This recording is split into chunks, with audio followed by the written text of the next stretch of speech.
Oi, gente, sejam bem-vindos a mais uma aula do projeto Aprendendo a Aprender sobre a história do Brasil. Eu sou o João e esse é um projeto feito em colaboração com as alunas Esther, Isabel, Juliana e Maria Clara. Bom, o Brasil Colônia corresponde ao período de 1530 a 1822. Mas, para falar sobre o Brasil Colônia, precisamos antes falar sobre o período pré-colonial. Basicamente, o período pré-colonial corresponde quando os portugueses chegaram no Brasil em 1500, em uma expedição liderada por Pedro Álvares Cabral, mas só em 1530 passaram a realmente ocupar o território. Logo ao chegarem no Brasil, os portugueses encontraram na extração do pau-brasil uma primeira atividade econômica, pois era uma árvore abundante no litoral brasileiro. Os indígenas extraíam a árvore e colocavam nas embarcações portuguesas, em troca de produtos como espelhos e outros apetrechos. Porém, depois da longa e intensa exploração da matéria-prima, ele acabou entrando em processo de extinção, obviamente. Nesse período, temendo que piratas franceses se instalassem no local, os portugueses decidiram estabelecer medidas mais efetivas de colonização. Para a organização da colonização portuguesa no território brasileiro, foram criadas as capitanias hereditárias. O território do Brasil foi dividido em faixas de terras e concedidas aos nobres de confiança do rei.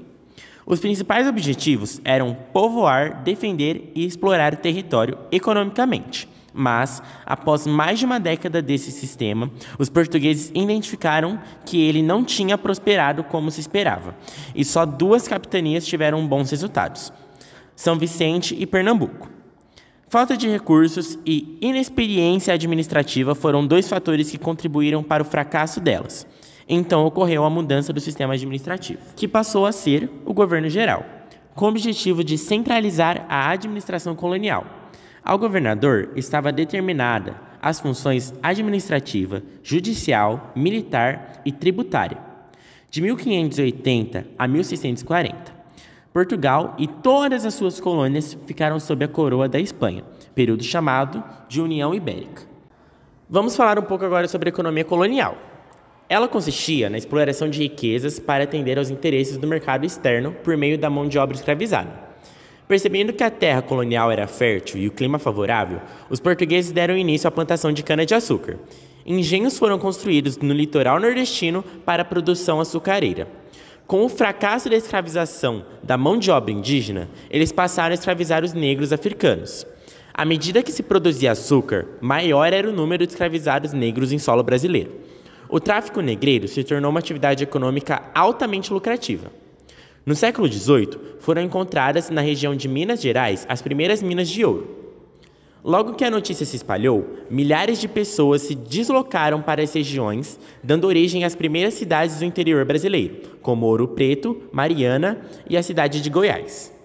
Durante o período colonial no Brasil, várias invasões e revoltas ocorreram, influenciadas por disputas territoriais, econômicas e sociais.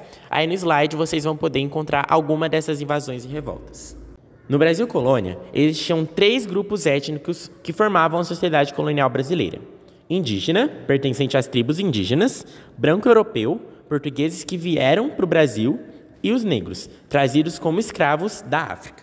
Bom, chegamos agora ao fim do período colonial. O Brasil deixou de ser colônia em 1815. O sistema colonial entrou em decadência principalmente pelo desejo do povo de quebrar vínculos com Portugal. Muitas revoltas ocorridas no Brasil foram reflexos dessa insatisfação, como a Revolta de Beckham, em 1684, a Guerra dos Emboabas, em 1708 a 1709, a Guerra dos Mascates, em 1710, a Rebelião de Vila Rica, em 1720, e muitas outras. Além dessas revoltas, ocorreram movimentos separatistas, como a Inconfidência Mineira, em 1789, e a Conjuração Baiana, em 1798. A Era do Brasil Colônia teve fim no dia 7 de setembro de 1822, quando Dom Pedro declarou a independência do Brasil. Bom, chegamos agora ao fim da nossa segunda aula, que foi sobre Brasil Colônia. Espero que vocês tenham gostado. E aqui na descrição do vídeo vai ter um link para uma atividade que vocês podem fazer se vocês quiserem. É muito importante, porque daí vocês vão basicamente só dar uma revisada em tudo que a gente passou nos slides. Então, espero que vocês tenham gostado e a gente se vê na próxima aula.